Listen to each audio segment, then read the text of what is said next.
Tapi lu jago main catur kan? Sampai lu bikin program skakmat. Sebenarnya nggak bisa, bukan nggak bisa. Sebenarnya nggak jago. Ini imposter lagi. Gue cuman ngerti, gue cuman berpikir kayaknya keren deh kalau ada talk show sambil main catur. Udah itu doang. Gue kagak jago main catur. Catur gue diketawain. Bangunlah jiwanya, bangunlah badannya untuk Indonesia Raya. Nah, anehnya, walaupun disebut duluan, hari ini rakyat Indonesia relatif nggak peduli sama jiwanya. Kalau lu nggak selesaikan permasalahan di masa lalu, yang jadi korban adalah masa depan orang lain. Anak lu, bini lu, karyawan lu, rekan kerja lu. Ada sampai satu titik di mana gue bawanya pengen mati mulu. Ya, sumpah. I do have suicide. Gue gak nyangka kaitannya sama childhood trauma gak sih? Iya, dan ini juga belum selesai digali sih, tapi memang kaitannya sama itu. Lo heal yourself, heal others juga gitu kan lewat jokes lo. Lo pernah ada isu addiction ya?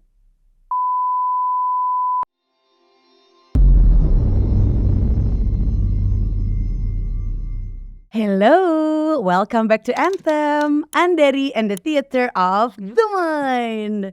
Kali ini mau ngebahas tentang healing anthem lagi bareng my long time no see brother Panji Pragiwaksono. Andari, senang sekali saya diajak ke sini. Yang kayaknya butuh banyak healing nih. Asli. Ini kalau lu nggak ngundang gue ke sini nggak ketemu kali kita. Asli, terakhir tuh ketemu kayaknya di sebuah acara. Lo tuh stand up, gue nge-MC. Kita papasan doang gitu. Iya. Dan di rundown gak dikasih tahu itu lo yang stand up. Iya. Jadi kaget. Jadi ngobrol pun enggak kita kan. Papasan doang. Iya. Gila. Padahal ada masa-masanya tiap Kamis kita ketemu. Asli, itu gara-gara gue ngisi programnya Panji ya. Betul. Provokatif. Betul, Dua kisaran Circa. Circa 2010 2011 betul. Abis itu udah tuh jarang lagi. Iya benar. Gila. Udah pada mencar-mencar tuh. Dan tiba-tiba gue denger lo ke New York ya kan. Iya betul. 2022. Betul sekali. Masih pandemi. Iya. Itu belum masuk endemi lagi kan? Belum. Berani-beraninya Anda ya. Iya, karena tadinya rencananya 2021 tadinya. Oke. Terus ketika mundur ke 2022, emang nggak punya pilihan lain karena anak gue mau lulus SMA. Iya. Anak gue mau lulus SMP. Berarti udah waktunya gue menentukan jadinya mau SMA-nya di sini apa di New York deh gitu. Ya udahlah, terpaksa ke Amerika, mulai berjuang, mulai nyari rumah, nyari sekolah dan segala macam sendirian semuanya. Sampai akhirnya terjadilah. Gue denger rumah lo mewah di sana ya. Kata siapa? Gue denger lo di podcast mana gitu. Lo kan kayak udah muncul mulu di berbagai podcast orang kan. Ini tuh kayak podcast ke 1137. Asli. Bener gak sih? Gue kadang-kadang dipertanyakan sama tim gue sendiri, apa lu gak capek ketemu orang? Sebenarnya pas lagi ngobrol tuh gak capek karena emang seneng ngobrol kan. Tapi ntar ketika harinya berakhir, udah malam, terus gue kayak kok gue gak ngapa-ngapain buat gue sendiri ya gitu. Iya. Tapi kalau lagi kayak gini happy. Tapi lo sering ngobrol. Basically extrovert lo ya. Sebenarnya kayak seumur yang gue tahu, gue bilang diri gue sendiri extrovert. Tapi makin kesini makin ada ciri-ciri yang bilang kayaknya ternyata gue nggak se-extrovert itu. Kayak extrovert kan tenaganya naik di depan banyak orang kan. Iya, ketika ketemu orang dia tuh energized gitu. Kalau dapat energi dari orang lain. Iya juga, tapi social battery-nya juga bisa surut gue. Kalau lagi surut tuh surut. Padahal ketemu orang mulu kan. Jadi gue berpikir, perasaan gue ketemu orang mulu harusnya gue naik kan. Ngecas kan. Tapi kayak tadi tuh at the end of the day kok surut banget ya, kayak ngapain nih gue ya? Pengen ngelakuin apa gitu. Karena gue kayak capek gitu. Pengen beristirahat gitu. Mungkin tergantung orang yang lo ketemuin itu sefrekuensi atau enggak. Itu kadang ngaruh loh. Iya sih. Iya kan? Bisa jadi. Kalau kayak sefrekuensi atau mungkin frekuensi lebih tinggi dari lo, dia tuh kayak narik lo gitu. Iya betul. Jadi kayak lebih punya banyak tenaga. Bisa jadi. Mungkin itu penjelasannya ya. Kalau waktu di Amerika gimana? Lo bersosialisasi dengan mungkin orang baru? Iya. Kebanyakan orang baru atau mungkin orang baru semua. Orang baru. Gue nggak punya teman lama yang ada di situ. Ada satu doang. Tapi dia juga sibuk sendiri gitu kan. New York gede banget dan semua orang sibuk kan. Iya. Jadi gue cuma ketemu sama orang-orang yang ada di kegiatan gue dan itu semua baru gitu. Siapa tahu lu dulu MIRC banget kan. Jadi temen lu sampai New York gitu atau Friendsteran. Tidak ada. Tidak MIRC. Tidak pakai nama sendiri lagi. Lu mau tau nick MIRC gue enggak? Apa? Blue Vermont. Blue Vermont. Iya, blue karena gue suka warna biru, Vermont karena waktu itu gue pernah ngeliat di majalah National Geographic liputan tentang kota Vermont, indah banget. Setiap seasonnya di Vermont itu indah banget. Terus udah gue jadi nick. Tapi gara-gara nicknya Blue Vermont, orang-orang pada mikir gue cewek. Jadi gue sering banget tuh. ASL PLS. Iya, ini pria-pria, mohon maaf ya, pria-pria Timur Tengah nih pada ASL PLS. Disangka gue cewek. Sampai bener gue. Tapi pernah dapet cewek dari MIRC dulu? Oh, gue pernah punya pacar. Punya pacar ya. Gila. Punya pacar orang Inggris, gotik gitu, cewek Inggris gotik. Oh, pacar gak sampai ketemu? Enggak, kan cuma lewat MIRC doang. Orangnya di Inggris. Kirim-kiriman foto? Iya, dia ngirim foto. Gue gak tahu itu foto dia bener atau enggak juga ya. Gue pernah juga tuh ada orang Dubai. Orang Dubai. Terus dia ngirim foto nih, ya kan. Foto lagi jongkok di padang rumput gitu kan. Terus ini sih mendingan AA yang di Bandung nih daripada yang lucu di Dubai. Bener, ada orang Dubai jongkok aja udah lucu. Dubai jongkok di padang rumput gitu. Jadi kan gue nggak tahu ini dia rumahnya apa. Kalau background belakangnya rumah kan rumahnya kayak gini gitu. Orang Dubai jongkok di padang rumput lagi lucu banget. Daripada main musik satu. Ngapain gue mending mamang-mamang Sunda ya. Iya makanya. Jauh-jauh. Nah berarti lo di New York nih kiprah lo udah 2 tahun lah ya kurang lebih. Sorry gue masih berhenti di kalau nyari mamang-mamang jongkok di padang rumput di Kulon Progo juga ada gue rasa. Ngapain ke Dubai ya? Makanya mendingan lo dapet Inggris gotik ya kan. Sorry tadi lu nanya apa tadi di New York? Kiprah lo gimana nih udah 2 tahun? Lo ngerasa progresnya? Gue merasakan ada progres. Hanya saja gue juga menyadari bahwa ini akan jadi pendakian yang panjang. Kan yang membuat New York atau mungkin Amerika itu ya jelas berbeda dengan kita itu bukan elemen-elemen yang ada di Amerika gitu. Kayak industri stand up ada di Indonesia, tapi yang di Amerika ceilingnya tinggi gitu, atapnya tinggi gitu.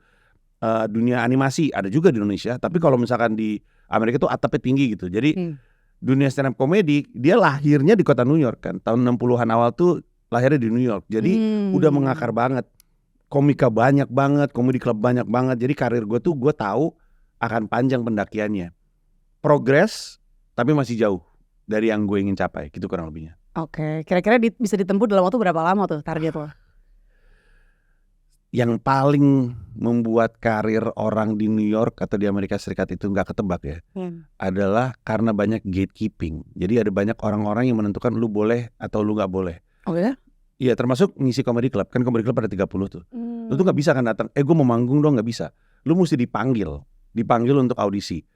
Dari mana dia tahu kita juga sama-sama gak tahu. Gue nanya sama teman-teman gue dan tahun 8 tahun gak tembus comedy club. Kalau gue tanya gimana caranya ya kita tembus, nggak tahu. Gue 8 tahun stand up aja nggak dipanggil gitu. Padahal menurut gue lucu. Jadi ada unsur politiknya juga, ada unsur pertemanan juga, ada kayak mesti ngebangun network juga, nggak bener-bener hanya stand up. Jadi gue juga susah kalau ditanya berapa lama kira-kira. Wah nggak tahu juga. Tapi yang gue tahu, gue mah percaya sama etos kerja gue. Put my head down, do the hard work. Moga-moga nyampe. Amin. Udah berapa komedi klub yang berhasil lo tembus? Baru 2. Lumayan lah. Setahun 1 berarti tuh ya? Iya sih, technically speaking ya setahun 1. Tapi itu juga ya karena banyak banget ya. Kalau gue memperkirakan ada berapa banyak komedian di New York, lebih gue rasa dari 1.000. Lebih dari 1.000. Terus comedy club ada 30. Jadi kalaupun lu udah tembus, udah dapat pass gitu ya. Lu kalau buka Eastville Comedy Club, terus lu buka komediannya, itu ada muka gue di situ. Wih. Tapi itu pun bukan berarti terus gue manggung terus. Muka lo lagi jongkok. Lagi jongkok di padang rumput. Orang-orang yang lagi gitu, kenapa nih orang ini jongkok di padang rumput? Headshotnya Central Park oke lah jongkok di situ. Central Park boleh. Nah tapi pada akhirnya bukan berarti panggilan job itu tinggi di sana. Dalam setahun kayak gue tuh nembus comedy club di Eastville itu, gue mau bilang mungkin sekitar tahun 2022 bulan Oktober mungkin, atau September Oktober. Dan sampai dengan hari ini bisa gue hitung jari gue manggung berapa kali di sana. Saking banyaknya. Jadi sistemnya itu setelah lu dapet pass, setiap hari Minggu lu di email suruh ngasih tahu schedule lu selama 2 minggu ke depan. Jadi ada tanggal-tanggal available enggak. Gue bilang available mulu. Kosong jadwal gue. Panggil gue, tetap aja kadang dipanggil, kadang enggak. Oke. Dan sekalinya dipanggil kalau gue manggungnya di weekdays itu $25. Kalau gue manggungnya di weekend prime time itu $75. Gue denger lo tuh dibayar gitu kan, tapi belum bisa bener-bener lo terima gitu karena masalah Dulu waktu awal-awal. Pervisaan tuh gimana sih, Ci? Lo kan karena untuk liburan aja di US itu kan kadang suka ribet ya. Asli. Suka Itu ditolak apalah. negara Parnoan banget. ribet bener ya, nggak mau gitu kayak ketemu sama kita itu nggak mau dia, bener. Takut banget orang tuh pindah ke sana Ya, gitu. dan memang banyak banget sih, dan memang banyak dari orang Indonesia memang. Pasportnya paspor keluar tapi nggak ada balik-baliknya, emang ngabur gitu banyaknya. Nah lo waktu itu gimana apply-nya? Visanya visa turis awalnya, terus gue open mic itu gue bayar, bukan gue terima duit, jadi masih sah gue, nggak masalah. Gue anggap kayak ini kan gue muterin roda ekonomi lu, gue bayar $5, $7 per open mic. Tapi gue sebenarnya ngincar visa O1, visa yang gue punya sekarang. Visa O1 tuh visa kerja untuk entertainer. Tapi untuk bisa punya visa O1, gue harus punya sponsor. Sponsor itu dalam arti kata ada orang di Amerika yang emang menyediakan diri untuk jadi pemberi pekerjaan. Jadi gue nyari intinya nyari kerjaan. Tapi kan sebelum nyari kerjaan gue mesti lucu dulu. Jadi gue open mic mulu, terus aja ekstrim sampai dapat reputasi. Diajak manggung, ketemu nih ada orang. Selesai manggung gue mau dibayar, seingat gue $20 waktu itu. Terus gue bilang, gue gak bisa terima duit lu, karena gue masih pakai, sebenarnya kan gak ada yang tahu juga ya. Tapi gue bilang sama dia, gue gak bisa terima duit lu karena gue pakai visa turis. Tapi mau gak lu, gue masukin nama lu, bisnis lu ke dalam dokumen gue. Dia bersedia, akhirnya gue masukin, apply O1, akhirnya keluar juga. Yeay. Agak panjang memang. Jadi udah banyak transferan dong sekarang? Enggak juga. Karena gue belum sampai ke level karir di mana dapat job yang oke lah. Job gue tuh, gue dan komedian di level gue itu lebih peduli dapat panggung. Karena open mic tuh gak ada yang nonton. Misalkan open mic jam 5 sore itu komedian 15 orang di sebuah ruangan kapasitas 100 gitu misalnya. Jadi yang kami cari tuh manggung di depan orang bener. Jadi kalau ada kesempatan manggung kita ambil walaupun gak ada duitnya. Dan sering banget, mungkin gue bisa bilang 60% dari job stand up gue dari tahun 2022 sampai sekarang itu job gak ada duitnya. Sisanya ada duitnya, gue pernah dibayar $2.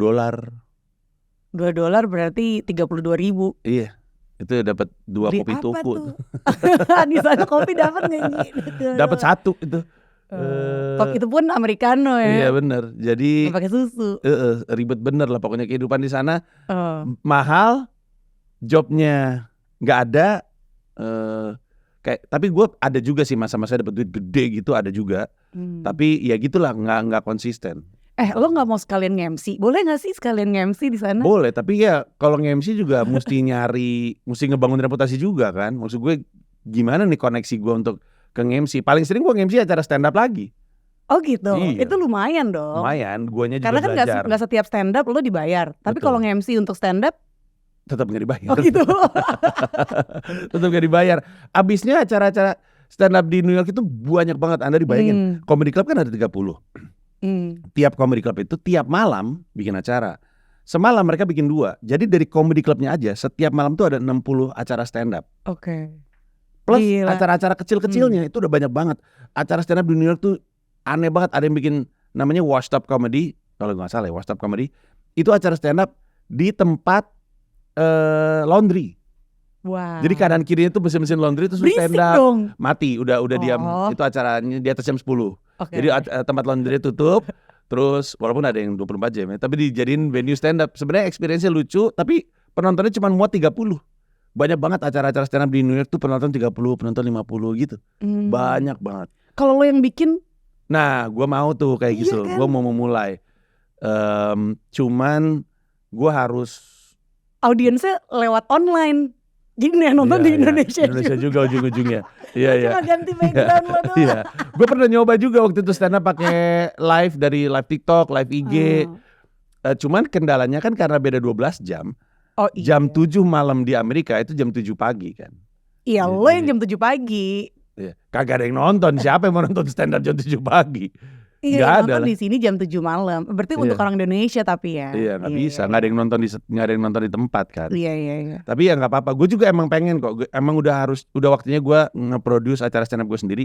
Cuman gue lagi nunggu periode dalam hidup gue yang gue nggak terlalu banyak bolak-balik. Oke. Karena kan gue mesti hadir untuk nge-host itu acara kan. Iya. Kalau sekarang masih bolak-balik. Ya Iya. sekarang aja lo sambil liburan bocah-bocah lo nih ya. Liburan sambil promo. Nanti gue juga mau promo di sini. Iya pasti dong, harus dong. Gue ada show soalnya, show-nya mesti dipromosiin. Kemarin habis penjualan tiket. Jadi, tahu gue Menstrea kan? Betul. Yang untungnya penjualan tiketnya udah habis untuk periode awalnya early bird-nya. Tapi nanti akan buka baru lagi. beli. Tenang. Nanti akan buka lagi sekitar untuk yang di Jakarta akan buka bulan Januari. Tanggal 10 Januari buka penjualan lagi. Oke. Nah, balik lagi nih, kalau lo stand up di US gitu ya, di New York, itu topik yang bakal lo gali ini tentang apa? Indonesia. Yang kayaknya kena banget. Indonesia. Apanya? Banyak. Jadi mereka bukan nggak tahu politiknya apa-apa. kan? Politiknya juga kadang-kadang mereka tuh nggak tahu apa-apa tentang Indonesia. Pernah dengar tapi nggak punya bayangan Indonesia Iya seperti sih. apa. Gue pernah dari stand up di sebuah acara. Terus gue naik ke atas panggung, gue bilang, "Halo, my name is Panji, I'm from Indonesia." Terus respon penontonnya, gitu kayak eksotis gitu oh kali ini ya. orang Indonesia gitu. Kayak dari planet mana gitu. Ada rekamannya, gue bahkan di atas panggung. Loh, kenapa responnya kayak gini, gak pernah ngeliat orang Indonesia ya? Jadi Ya, karena jauh banget. iya, dan orang Amerika kan gak suka keluar. Orang Indonesia, orang Amerika kan gak pada liburan. Paling mentok mereka liburan ya ke Meksiko. Mereka gak, dikit banget yang punya paspor. Nah jadi stand up tentang Indonesia itu berhasil membuat mereka memperhatikan. Nah, tapi karena ada uniknya nih. Betul. Tapi untuk bikin mereka ketawa kan gue mesti cari relatability-nya. Nah itu yang agak susah juga untuk ditemukan. Bisa tapi ya butuh proses. Yang paling kena banget so far tentang apa? Gue ada satu joke opening gue itu selalu kena di mana-mana, terutama di depan orang Amerika. Joke opening gue tuh tentang, maksudnya ngomongin Indonesia tapi ada konteks ke Amerikanya. Gue bilang, if you don't know where Indonesia is, it's a country. It's so peaceful. Barack Obama spent his childhood there. It's so beautiful. Donald Trump goes there to play golf. And it's so far away, Joe Biden probably won't survive the trip. Karena kan Joe Biden udah tua kan. Tua banget. Nah itu ketika gue bawain tuh selalu kena. Karena konteksnya ada gitu. Jadi mereka dapat info tentang Indonesia. Tapi pada saat yang bersamaan karena gue nyebut Obama, ada perbandingan dengan Trump. Dan ada Biden yang kekiniannya sebagai sebuah topik. Akhirnya kena mulu gitu. Oke, berarti harus banyak nyari kayak tokoh-tokoh di Amerika yang reference aja, nggak mesti tokoh. Kayak gue ada satu joke tentang nunda-nunda. Procrastination. Dan itu kena di mereka karena mereka juga suka procrastinate kan, sama kayak orang Indonesia. Gue lupa joke-nya tentang apa, tapi kurang lebihnya ada stereotip Indonesia tuh malas. Terus gue bilang kita tuh bukannya malas, kita tuh terbiasa hidup enak. Terus joke-nya tuh kurang lebihnya, that's why one of the most famous saying in Indonesia is kalau bisa besok kenapa hari ini, which means if you can do it tomorrow, why do it today. Itu selalu kena ketawa mereka, karena mereka juga ini bagus lagi tuh prinsipnya, if I can do it tomorrow, why do it today gitu. Dan itu relatability-nya lagi gitu. Jadi yang penting kesamaan reference, entah itu sosok, entah itu culture atau kelakuan yang ternyata sama gitu. Mental health jangan-jangan juga relate lagi. Relate, gue juga punya joke tentang perbandingan mental health di Indonesia dan di Amerika Serikat. Gue bilang, in Indonesia mental health is not a thing. If you're in Indonesia and you say you just got back from your therapist, Indonesian would think a massage therapist. Karena kalau di Indonesia kan gitu, habis balik nih, habis ketemu terapis, wah pijit nih gitu. Padahal kan kalau di Amerika Serikat kan lu ngomong terapis kan habis ke psikolog gitu. Segitu bedanya tuh. Nah itu kan lagi-lagi reference tuh.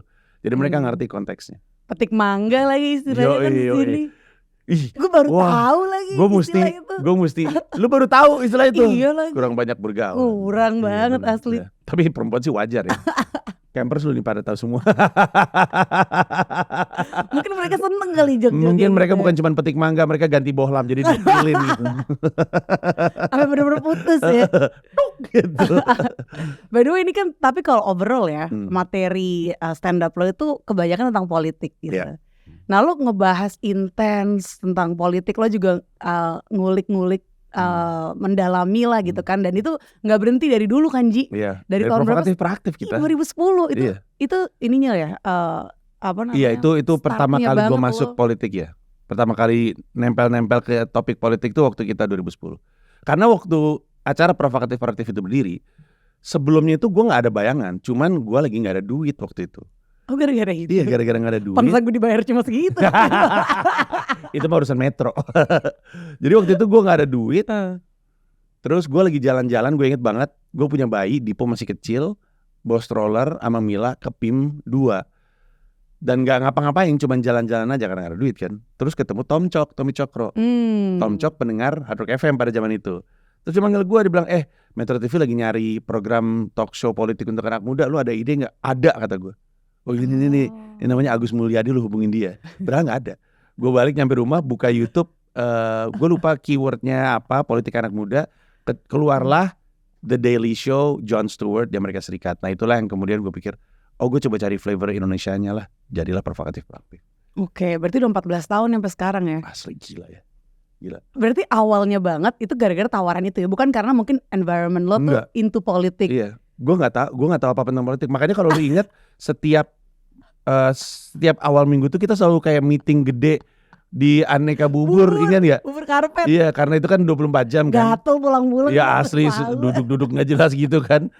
Karena di situ tuh kita semua tuh kayak sekolah politik kan. Dari Pange, dari Iman, dari segala macam. Pada waktu itu gue pikir gue doang yang gak ngerti, tau gak lo? Enggak. Dan dulu tuh internet kan susah Asli. pakai BBM kan. Betul. Gue datang ke studio, ini bahas topik kan kadang udah adakan dapat skripnya kan. Iya betul. Gue mau googling tuh susah banget. Iya. Gue mau nanya, gue takut gue paling goblok. Iya. Ternyata lo juga gak ngerti. Semuanya goblok di situ Andari. Semuanya goblok gitu. Yang benar-benar ngerti politik gue rasa cuman tapi juga ngerti politiknya di permukaan lah. Pange, Iman, maksudnya pemahaman politik mereka saat itu sama sekarang jauh beda. Jadi semuanya tuh istilah zaman sekarang itu impostor syndrome, tau gak? Pura-pura ngerti aja. Gue beneran ngakak loh ini. Gila sih. Iya lucu sih. Iya. Dan setelah 14 tahun lo makin ngerti dong lo. Lu bisa dibilang lo sekarang masternya nih. Enggak master lah. Enggak, tapi gue ngerti. Tapi lo jago main catur kan? Sampai lo bikin program Skakmat. Sebenarnya gak bisa. Bukan gak bisa. Sebenarnya gak jago. Ini imposter lagi. Gue cuma ngerti Gue cuma berpikir kayaknya keren deh kalau ada talk show sambil main catur. Udah itu doang. Gue kagak jago main catur. Catur gue diketawain. Sama siapa? Sama yang nonton, yang ngerti catur diketawain. Salah semua nih main catur ini gitu. Gue tuh gaya main catur gue itu sama kayak gaya gue ketika berbicara, direct gitu. Gue tuh kalau main catur, jadi nggak sama gue kurang juga main catur. Ya gue pionnya dulu maju 2. Iya itu satu. Tapi kalau diperhatiin ya, orang kalau merhatiin gue di Skakmat, kuda gue tuh jarang banget gerak. Karena gue senengnya direct itu, shot gitu. Emang sama kayak kalau gue ngomong kan direct banget kan. Padahal kuda tuh dia paling tricky, paling taktis lalu mau nyerang tiba-tiba tuh. Soalnya geraknya kan aneh sendiri gitu kan. Orang juga belum tentu ngeh banget nih dia bakal gerak sini. Betul. Makanya itu dia karena pakai dong kuda lo. Iya. Habis gimana emang karakternya direct orangnya. Nggak bisa belak-belok orangnya. Tapi ya udah deh. Gue mesti belajar mungkin. Nah untuk orang yang direct kayak lo nih, bahas politik yang penuh intrik gitu ya. Politik yang penuh intrik. Yoi, gokil. Rhyming. Jadi rapper lu. Iya, bisa. Nah itu gimana Nji? Lo stres gak sih sebenarnya nih 14 tahun loh? Enggak sih. Kalau stres sih enggak. Justru makin kesini makin santai bahkan menyikapi politik. Udah tidak terlalu emosional. Gue yakin pada zamannya iya. Ya oke, gue bisa perbaiki itu. Artinya gue nggak marah-marah nggak jelas gitulah kepada ketiadaan gitu. Pernah kepancing tapi kan karena ada orang yang ngomong aneh di depan gua gitu. Oke. Tapi dulu gue yakin gue pernah melewati masa-masa gue puber politik gitu. Puber politik itu artinya namanya juga orang beger gitu ya. Orang puber tuh merasa paling ngerti, terus emosional, terus kayak nggak logis gitu. Cuman ketika lewat itu semua justru jadinya lebih gue ngerti nih apa yang terjadi. Jadi nggak terlalu gampang trigger gitu terhadap apapun yang terjadi karena emang gitu politik. Oke, berarti gak take it personally ya? Enggak sih, enggak. Kalau negara yang menurut lo politiknya tuh paling keren? Enggak ada. Serius? Iya. Seluruh dunia ini? Enggak ada karena pada akhirnya semua orang yang terlibat di politik di setiap negara emang datang dengan kepentingan gitu. Semuanya, siapapun itu. Kalau dibilang Amerika, mungkin Amerika paling maju tapi sama rusaknya, sama ngaconya. Jadi ya mau gimana lagi. Gue kan politik juga ya enggak terlalu yang ngedalemin kayak lo banget gitu kan. Terakhir tuh gue ngulik banget karena pas pilpres kemarin. Nah gue ngerasa gue tanggung jawab nih karena ya baru ditinggal orang tua kan. Yang biasanya mereka banyak ngasih info lah tentang politik yang bikin gue jadi kayak oke, gue pilih ini nih karena ada info-info itu yang udah disaring sama mereka. Nah ini tuh gue kayak harus nyari tahu sendiri kan. Jadi gue nonton banget tuh debat capres sama segala macam. Terus gue ngikutin berita di sosmed dan emang banyak kan masa pendukung-pendukungnya yang kayak ngasih berita tuh yang bikin stres gitu kayak kejahatan satu sama lain. Gue pernah siang-siang gue baca tuh, gue scroll sosmed tentang politik itu, gue pusing sendiri pala gue. Abis itu gue taruh udah nggak usah. Inti gue nentuin pilihan gue siapa gitu kan. Cuma ya udah, gue nggak usah yang. Ya, gue udah tahu mau ngapain dah. Sisanya nggak usah diikutin lagi gitu maksudnya. Iya, makanya gue tadi nanya lo nggak stres gitu? Enggak sih, karena udah terbiasa ya. Udah terbiasa dan udah tahu nothing is personal. Bahkan to them nothing is personal. Bayangin 2019 gimana kerasnya tuh pilpres terus udah gitu. Sampai ada kerusuhan kalau masih ingat di daerah Sudirman Tamrin sampai ke mana-mana gitu. Hanya gara-gara soal perhitungan suara. Ujung-ujungnya dua kubu itu bergabung gitu. Maksud gue buat apa lu kemarin berantem-berantem? Temenan ternyata sampai sekarang. Jadi maksud gue kenapa kita personal banget nanggapin politik mereka aja enggak gitu. Ya udah. Jadi benar-benar harus conscious ya. Jangan sampai ke bawah sama the political unconscious gue. Iya, benar. Oke. Gue rasa nggak perlu lah se-emosional itu. Lo cukup optimis nggak sama Indonesia Emas 2045? 2045 sih enggak ya. Sumpah. Gue sekarang optimis. Sekarang kan masih 2024 sih, masih ada kayak 21 tahun lagi. Masih terlalu dekat. Soalnya kemarin gue ada baca data ya. 2023 itu angka stunting kita itu 21% kalau gue nggak salah, sekitar seperempat dari anak di Indonesia itu stunting. Itu banyak loh. Rakyat kita kan 240 juta ya, lu bayangin aja ntar generasi berikutnya seperti apa. Tapi kalau sekarang aja dia bayi stunting, berarti kan dia kan akan tumbuh jadi orang yang logika berpikirnya nggak oke, kemampuan berbahasanya kurang. Nah lu tambahin aja 21 lagi 2045 itu orang-orang goblok itu ada di sosmed itu. Itu orang-orang stunting bayi-bayi stunting hari ini nantinya akan jadi masalah. Jadi kalau dibilang 2045 agak kedeketan menurut gua.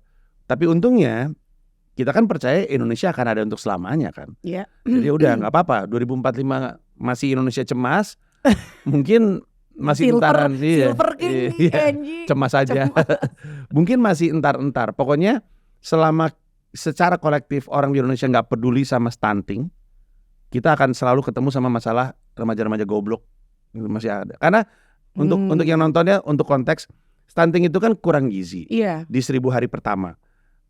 Dan ketika seorang bayi dapat gizi, pertama kali kan gizinya itu diserap untuk organ vital. Jantung, paru-paru, segala macam lah. Masih ada sisa dipakai untuk bertumbuh. Makanya salah satu ciri-ciri stunting adalah ukuran tubuhnya nggak setinggi rata-rata lah gitu. Kalau masih ada sisa, baru dipakai untuk pertumbuhan otak yang menyasar ke kemampuan berlogika dan bahasa. Nah, stunting itu berarti gizinya tuh nggak cukup. Jadi nggak dapat tuh 1000 hari pertama tuh nggak dapat gizi untuk menumbuh kembangkan otak gitu. Lepas dari 1000, kalau emang dia nggak dapat gizi, ya udah, ini anak bisa masuk SD, bisa sampai kuliah bahkan. Cuman kemampuan logikanya aneh, kemampuan berbahasanya kurang. Itulah orang-orang yang kita lihat di sosmed yang kita bilang jangan lupa ya. Video YouTube ini akan rilis jam 7 malam. Masih ada yang nanya jam berapa kak? 7 malam gila, udah gue bilang di situ. Banyak kan di internet kan. Nah yang kayak gitu-gitu tuh akarnya tuh stunting. Cuman orang Indonesia tuh nggak terlalu peduli. Kalau kita peduli, lama-lama barulah Indonesia Emas yang kita tunggu-tunggu itu nyampe. Gue tuh kalau denger lagu Indonesia Raya itu gue merinding pas bagian, selalu merinding. Kalau biasanya MC kan suka nyanyikan lagu Indonesia Raya, ikut nyanyi juga kan. Selalu merinding bagian bangunlah jiwanya, bangunlah badannya untuk Indonesia Raya. Nah itu berarti bangunlah jiwanya dulu. Jiwa dulu, betul. Baru badannya gitu. Menurut lo gimana? Kalau bangun jiwanya dulu, karena menurut gue kalau bangun jiwa ya nggak satu lapisan aja, semua lapisan masyarakat gitu. Iya betul, gue setuju itu. Dan anehnya walaupun disebut duluan, hari ini rakyat Indonesia relatif nggak peduli sama jiwanya. Kesehatan raganya, kesehatan badannya dipikirin. Karena itu kan yang kelihatan kan. Iya.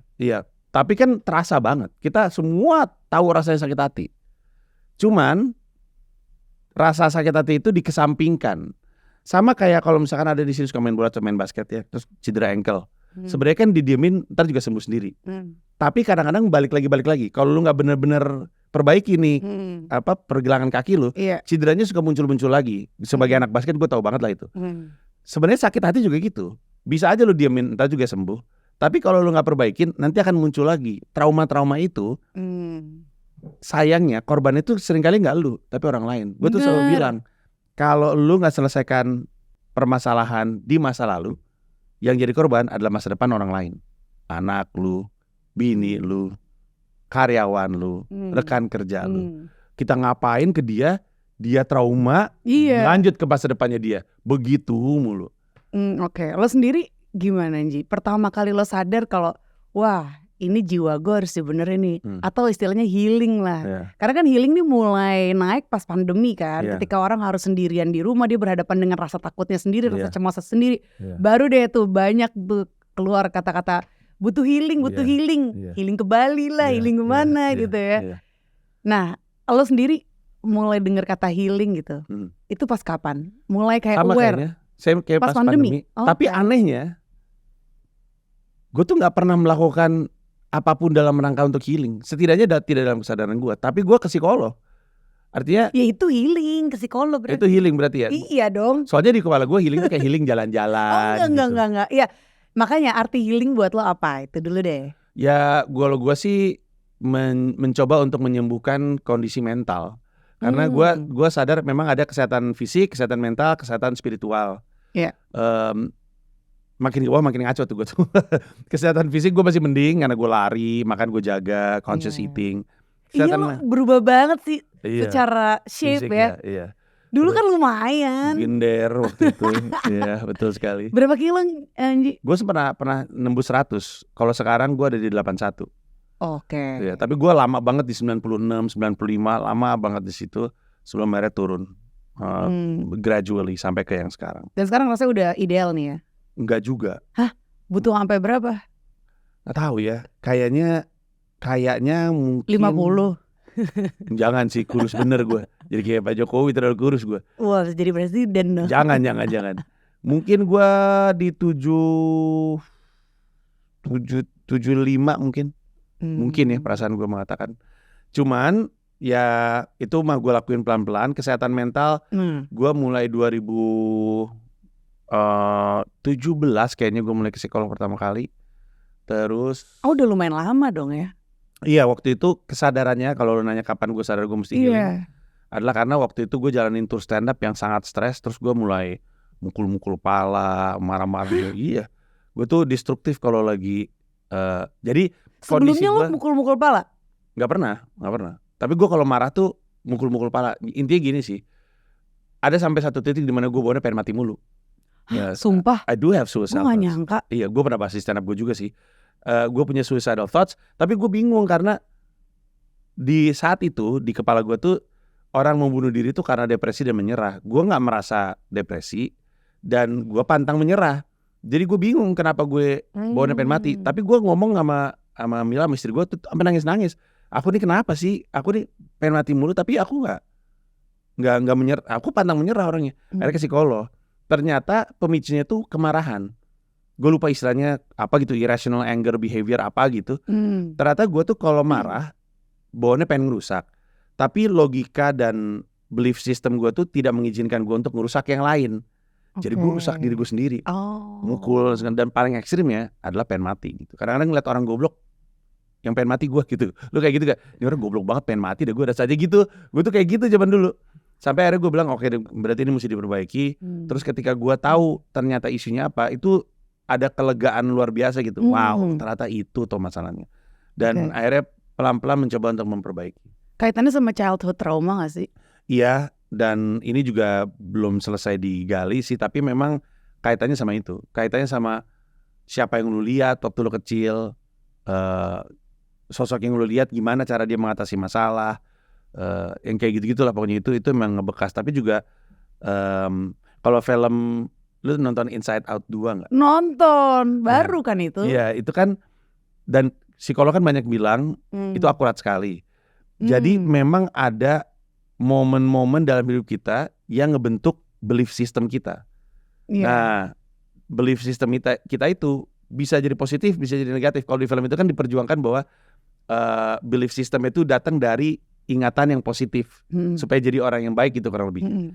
Nah cuman kan pada kenyataannya nggak semua yang menjadi belief system kita itu dipicu oleh ingatan-ingatan dan momen-momen positif, kadang negatif gitu. Dan itu juga yang menyebabkan gue kayak gini gitu. Oke, lo self work juga nggak selain lo ke psikolog gitu kan? Psikolog kan ya lo datang ke situ untuk kayak counseling gitu, lo cerita apa segala macam. Tapi lo juga self work, nggak ngelakuin sesuatu untuk diri lo sendiri, untuk emang tujuannya ngerilis semua itu. Kalau bisa 100% gitu. Jadi nggak tersisa gitu kalau bisa. Dan nggak bereaksi. Gua rasa belum. Tapi yang gue tahu dari 2017 loh, Nji. Iya, yang gue tahu sih, gue disuruh saat itu pertolongan pertama pada kejiwaannya itu adalah jauhin dari trigger lo. Dan waktu itu gue cuci tim gue karena gue sering marah-marah sama tim gue kan. Gue lepasin mereka semua karena mereka lah trigger gue. Akhirnya ganti ke yang baru gitu. Oke. Dan sampai ke yang sekarang, sampai akhirnya jadi Comika, sampai jadi perusahaan kayak sekarang itu. Wow. Iya, jadi butuh waktu sih. Tapi berarti triggernya aja ya saat itu. Ya gue belum, I haven't work on myself in terms of mencoba melakukan, selain ke psikolog, mencoba untuk melakukan mengurai simpul-simpul permasalahan itu gue belum. Berarti core-nya apa, root-nya masalahnya belum. Oh iya? Oh iya, belum. Wow, menarik. Ya, masih dalam proses sih. Karena menurut gue bangunlah jiwanya, bangunlah raganya tuh kalau udah jiwanya tuh itu dulu gitu, akarnya dulu. Ada banyak ya contoh-contoh di mana kalau dia nggak happy, semua usaha untuk ngebenerin raganya nggak berhasil. Makanya ada kan yang kayak gitu kan. Jadi dia udah nge-gym iya, jaga makan iya, tapi kenapa dia masih nggak bugar, terus masih gemuk mulu? Adalah karena dia nggak bahagia. Kadang-kadang ya orang kalau bahagia turun sendiri berat badannya. Benar. Ada kan yang kayak gitu kan? Emang gue selalu begitu. Iya. Kalau lagi nggak bahagia naik berat badannya. Iya. Gitu. Karena kan ada istilah stress eating, ya kan. Jadi tanpa kita sadar kita makan tapi nggak bener-bener 100% conscious gitu ngelakuinnya gitu. Bahkan itu kadang untuk melampiaskan aja rasa yang gak enak di dalam, akhirnya dilampiasin, harus makan yang enak terus nih gitu. Betul. Supaya ngobatin, seakan-akan ngobatin tapi padahal nimbun penyakit gitu. Nyari feel good dalam hal-hal yang salah ya sebenarnya gitunya. Termasuk belanja. Gue juga termasuk orang yang kalau lagi kayak pengen belanja deh gitu. Ada istilahnya retail therapy. Oh itu namanya retail therapy. Pokoknya gue harus belanja nih supaya kayak healing. Retail therapy. Sebenarnya cuma short term aja. Mungkin bisa tapi short term. Betul. Sedangkan kan ya kalau bisa long term lah. Apa nih yang harus dilakuin gitu. Betul. Kalau hal terberat yang lo alamin gitu sampai jiwa lo ngalamin turbulensi, itu berarti pas 2017 itu ya? Atau setelah itu ada lagi? Kalau gue sih ngerasanya tahun terberat gue itu sebenarnya 2022 ke 2023, 2 tahun itu. Oh pas lo berangkat? Iya, berat banget untuk gue pribadi, berat banget untuk gue sebagai seorang ayah, berat banget untuk gue sebagai seorang suami. My toughest year ever 2022-2023. Sekarang udah jauh lebih baik. Gimana lo overcome itu? Psikolog semuanya, sampai anak-anak. Psikolog sama atau baru? Psikolog semua tuh maksudnya sekeluarga. Iya. Tadinya lo doang kan? Tadinya gue doang. Terus anak-anak gue pertemukan dengan psikolog. Terus Mila kemudian akhirnya jadi ke psikolog. Terus ya udah we work on ourselves dengan terapi gitu.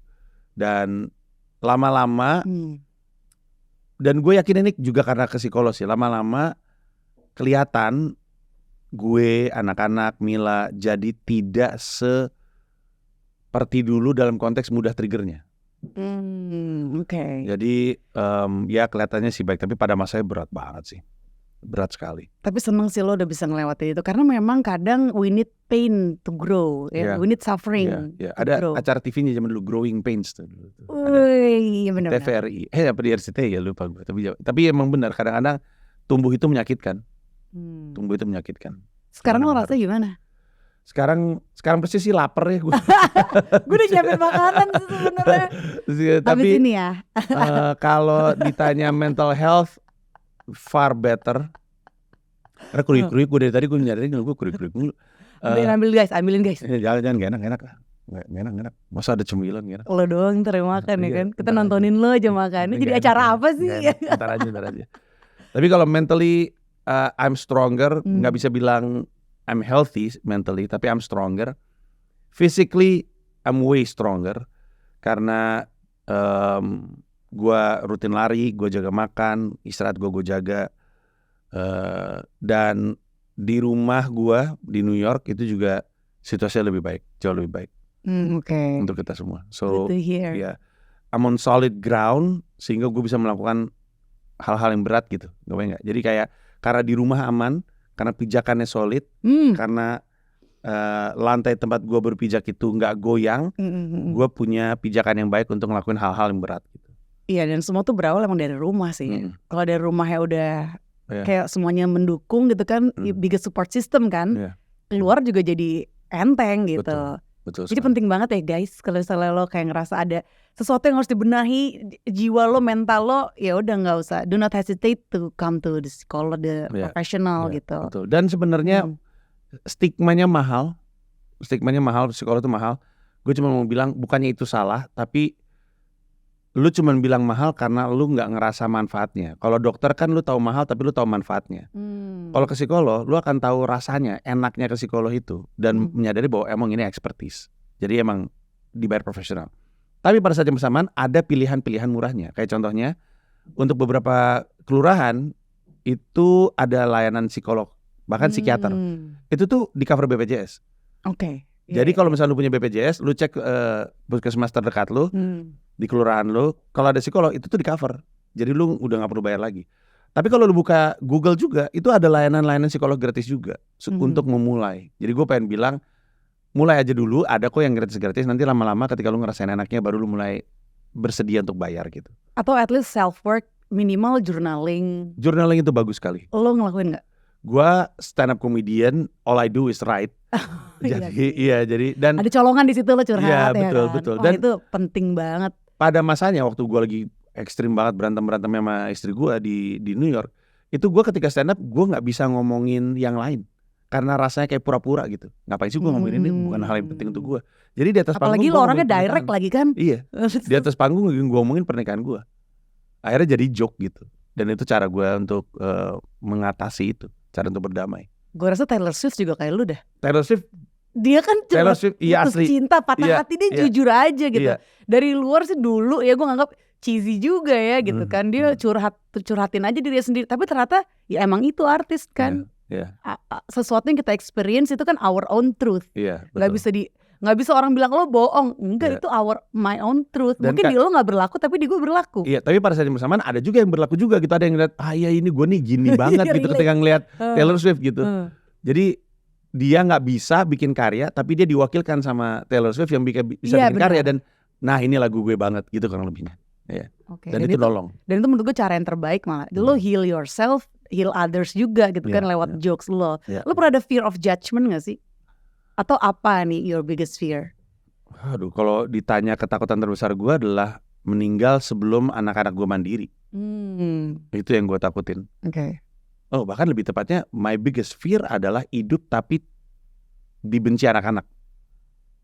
Kan banyak tuh orang tua yang anaknya gak mau ngomong sama dia. Bapak lagi biasanya kan? Banyak bapak. Kadang-kadang anak bapak. Perempuan sama ibu juga ada yang kayak gitu. Ketakutan terbesar gue itu adalah dibenci sama anak-anak. Kalau mati sih juga, tapi kayaknya lebih nyiksa deh kalau masih hidup tapi anak-anak gak mau ngomong gitu. Itu ketakutan terbesar gue. Tapi lo deket kan sekarang? Deket sama anak-anak, deket banget bahkan. Jadi dan itu yang itu yang gue anggap harta karun gue, itu yang gue jaga baik-baik, itu hubungan baik gue sama anak-anak gue. Karena itu paling menakutkan. Gak tahu ya gue, karena mungkin gue pernah ngeliat orang tua gue sendiri. Karena ada masa-masanya anak-anaknya nggak mau ngomong sama bapaknya. Ada masalah. Lo pernah? Pernah. Mungkin paling mending gue ya, karena setelah orang tua gue cerai, sebenarnya nyokap gue bilang ini anak-anak mesti ketemu sama ayah gitu. Yang berangkat ketemu ayah cuma gue doang. Lo berapa bersaudara sih? 3. Kakak gue perempuan, adik gue laki. Oh, anak tengah. Dia anak tengah. Tas dulu dong. Anak tengah. Anak tengah tuh kenapa sih? Apa sih ciri-cirinya? Sandwich gitu kan, dimanja enggak, dimarahin juga enggak gitu, nggak jelas. Kalau ininya kan nggak dipeduliin kalau apa namanya anggapan umum. Kurang spesial kali, karena kan kalau yang pertama nih pertama gitu, pertama kali experiencing punya anak gitu. Kalau yang terakhir ih paling lucu nih kayaknya Iya, harus paling dijaga. Iya. Tengah paling apa? Paling tengah gitu, Iya. nggak I si see. paling. Oh gitu. Karena nggak Relate ngerasa si nggak? paling. Karena Enggak nggak juga. ngerasa si paling, mungkin jadi akhirnya Hmm. jadi kalau kita bisa transform itu ketidakspesialan itu menjadi hal yang baik, ya mungkin jadi lebih bisa berkarya, jadi lebih termotivasi untuk berkarya lebih gitu. Nggak tahu ya. Kalau orang lain mungkin ngerasain itu, tapi sejujurnya gue sih sama sekali nggak ngerasa kayak gitu. Nggak tahu ya. Mungkin Nggak pola sadar. parenting mungkin. Mungkin. Atau mungkin pola parenting gue baik iya, aja. iya. Tapi Benar, yang pasti benar, gue benar. nggak ngerasain itu. Nggak ngerasa kekurangan cinta, nggak ngerasa kekurangan perhatian. Oke. Pak, gue harusnya kan gue cemburu sama adek gue ya gitu kasarnya ya. Karena tadinya gue anak paling kecil, ternyata ada lagi. Tapi gue sayang banget sama adek gue. Oke. Sering gue usilin sih, juga ada cowok ya. Gue usilin mulu. Oh dia yang trauma mungkin. Bisa jadi, bisa jadi. Kalau fear of judgment lo ada nggak? Enggak sih. Keren Dulu, sih. dulu. Dulu tuh kapan? Sekitar sebelum gue stand up, bahkan sekitar tahun 2009. Oh sebelum lo provokatif malah. Iya, fear of judgment, takut dinilai ini, takut dinilai itu. Terus ketika stand up udah mulai lebih baik lagi. Sekarang gue I fear no, apa namanya, I don't care about people judging me. Itu keren sih. Dan itu menurut gue hambatan terbesar soalnya orang mau berkarya. Karena kan karya itu kan diri sendiri kan. Bukan kayak kita kerja tempat orang yang akhirnya jadi mungkin hasilnya itu ya tanggung jawab atasannya, maksudnya tanggung jawab seluruh tim gitu. Tapi kalau kayak seniman apalagi kan, jadi nggak bisa. Tahu nggak pemicu gue gitu. apa? Ini aneh sekali. Pemicu gue untuk berdamai sama diri gue sendiri bahwa gue nih emang ada jeleknya dan nggak apa-apa. Itu adalah, lu tau nggak ada Broadway play bernama Wicked? Wicked, iya. Wicked. Karakter utamanya itu Elphaba yang penyihir wajahnya hijau. Jadi Wicked itu adalah spin-off dari Wizard of Oz. Di Wizard of Oz kan ada karakter penyihir mukanya hijau namanya Elphaba. Iya. Nah Wicked itu penjelasan tentang si penyihir tersebut. Di situ ada sebuah lagu di mana si penyihir ini nggak nyaman dianggap jahat. Gue bukan orang jahat, gue orang baik. Selalu berusaha untuk bilang gue ini baik justru, gue ini baik justru. Gue ini lagi nolong dan segala macamnya. Selalu berusaha untuk bilang sama orang, gue ini orang baik, gue ini pengen nyelamatin lu tuh nggak sadar apa yang terjadi. Lama-lama dia pikir, gini deh, gue nggak apa-apa lu anggap gue jahat karena gue tahu gue siapa. Ketika dia berdamai dengan dirinya sendiri, kekuatannya itu langsung berlipat ganda. Gue waktu denger, gue nonton kan sama anak-anak nih. Gue nonton itu nangis. Lagunya bahkan masih sering gue putar di Spotify playlist gue. Pada saat itu gue bilang sama diri gue sendiri, kayaknya gak apa-apa deh untuk gue berdamai bahwa gue tuh tidak sempurna dan gue itu jelek. Ini contohnya. Dulu, ini contoh yang agak aneh, tapi ini contoh yang tepat sekali. Dulu, by the way, gue kasih disclaimer, gue kan jarang sholat ya. Sebagai umat muslim gue jarang sekarang sholat. Lumayan. Sama lah. Nah, biasanya gue kalau jam Jumatan, gue gak pernah nge-tweet supaya disangka gue Jumatan. Oh oke. Ketika jam udah jam 12:30 lewat, gue mulai nge-tweet. Lu dulu nge-tweet mulu kan? Iya, karena nge-tweet mulu tiba-tiba hilang di situ supaya orang pikir gue Jumatan, padahal gue nggak Jumatan. Saking gue nggak pengen dianggap orang jelek gitu, orang yang tidak beriman gitu. Sekarang gue ngomong di sini kalau gue nggak Jumatan, karena bukan berarti gue menormalkan itu. Hanya saja gue mau bilang sama orang, iya gue tahu gue masih kurang, I'm on my way. If you wanna judge me, fine. Gue berpura-pura beriman aja, orang tetap ngejudge gue. Gue cuma bilang, ya memang gue tahu itu salah. Gue masih minum, gue tahu itu salah. Tapi gue menuju gitu. Bandingin dengan gue nggak Jumatan, masih minum, tapi pura-pura gue orang baik. Iya. Itu munafik dong. Iya. Capek ngelakuin itu, gue buka aja. Makanya teman-teman gue tuh banyak yang nggak tahu gue minum. Gak pernah ngeliat gue minum. Gue juga gak tahu loh. Karena biasanya gue dalam sendiri aja. Biasanya lo yang ngejudge gue kan. Iya bener, gue suka ngomongin lo pemabuk. Tapi pada zaman ya, pada zaman itu emang belum minum. Pada zaman itu belum minum. Gue mulai minum ketika gue mulai sering keluar, dingin. Oh iya. Pemicu pertamanya memang musim dingin, pemicu awalnya. Daripada badan lo terlalu kayak dan gue hipotermia ya kan. I don't drink to celebrate. I don't drink when I'm sad. I just drink to relax aja, to chill. Makanya gue memang sering minum sendiri, minum wine, scotch. Tapi itu pun gue lakukan sembunyi-sembunyi. Sendiri sembunyi-sembunyi karena gue takut dijudge, pemabuk segala macam. Kalau sekarang itu lo ngomong nih semua orang. Gue nggak terlalu peduli gitu. Gue yakin akan ada orang yang suka ngeliat, gue pernah ngeliat si Panji minum sendirian di mana gitu. Kenapa ya bang? Karena gue kalau minum sendirian aja sambil nonton musik dan segala macamnya gitu. Oke, tapi lo pernah ada isu addiction ya? Porn is my addiction. Oh gitu, Iya, sampai porn. sekarang. Sekarang sudah berhenti akhirnya. Tahu nggak pemicu gue berhenti kenapa? Kapan tuh dan kenapa? Pemicu gue berhenti sekitar 2023. Baru. That's my addiction. Gue akuin. Tahu nggak kenapa gue berhenti? Karena suatu hari gue sadar, anjing gue nonton bokep udah lama banget ya. Gue mengkonsumsi bokep dari bokep masih cetakan dari buset. Sekarang gue melewati bokep majalah. Gue melewati bokep stensil. Atau stensil nggak? Ada deh, pokoknya cerita. Jadi kayak stensil tuh bentuk cetak lah. Iya. Terus kayak NIR cerita ada dia memasukkan ini selepet kayak gitu-gitu. Gue ngelewatin itu. Lampu merah. Gue ngelewatin majalah. Lampu merah masih mending. Gue ngelewatin majalah. Gue ngelewatin laser disc. Bokep dalam bentuk laser disc. Gue ngelewatin bokep di mana lu mesti download ke floppy disk. Laser disc lu sewa dong? Iya, dulu kan di Bintaro ada mamang-mamang tuh suka sewa laser disc tuh bawa tas tuh. Di dalamnya ada bokep. Ada. Cuman di antara semua bokep yang gue punya tuh paling susah ngumpetinnya kan gede banget. Gimana caranya? Mau gue taruh di mana nih? Kan badan lo gede, taruh belakang jaket. Kan masih kecil kita waktu itu. Oh iya, dari kecil. Masih kecil. Waktu laser disc kan tahun berapa itu? Gue SD stensil. Oh sorry SD enggak ada bokep. SMP stensil. SMA apa ya? SMA majalah. Terus kuliah mulai SMP juga laser disc itu. SMA laser disc. SMP SMA. Terus kuliah mulai tuh yang download, udah mulai ada situs bokep, download ke floppy disk, boro-boro USB ya, floppy disk sampai ke era streaming. Terus gue bilang, anjing gue mau konsumsi bokep lama banget loh. Itu Mila tahu gak sih? Terakhir sampai 2023 nih lo udah pindah ke New York. Nggak mungkin. Jangan itu pemecah lo jadi gue sebenarnya pemicu lo rumah tangganya sempat ribut gara-gara itu. Memang. Kan istilah sederhananya adalah Chris Rock punya joke bagus banget. Ya. Banyak orang ketika bercerai bilang, oh dia sekarang begini, dia sekarang begitu. Terus Chris Rock bilang, enggak, dari dulu emang dia begini dan dari dulu dia begitu. Bedanya, dulu lu beginian, sekarang lu enggak. Sehingga yang tadinya jadi masalah, dulu nggak apa-apa karena cause you're having sex gitu. When the sex is gone, ini kemudian jadi masalah gitu. Jadi sebenarnya seks itu memang krusial sekali. Dan itu memang gue bisa bilang openly bahwa itu lacking dalam pernikahan gue. Dan waktu gue ke psikolog dikasih tahu bahwa sebenarnya yang rusakin pernikahan lu tuh adiksi lu terhadap bokep. Oke. Iya. Jadi makanya gue umur gue 45 padahal. And I'm still working on myself. It's never too late to stop porn. Hai. Bapak-bapak tolol.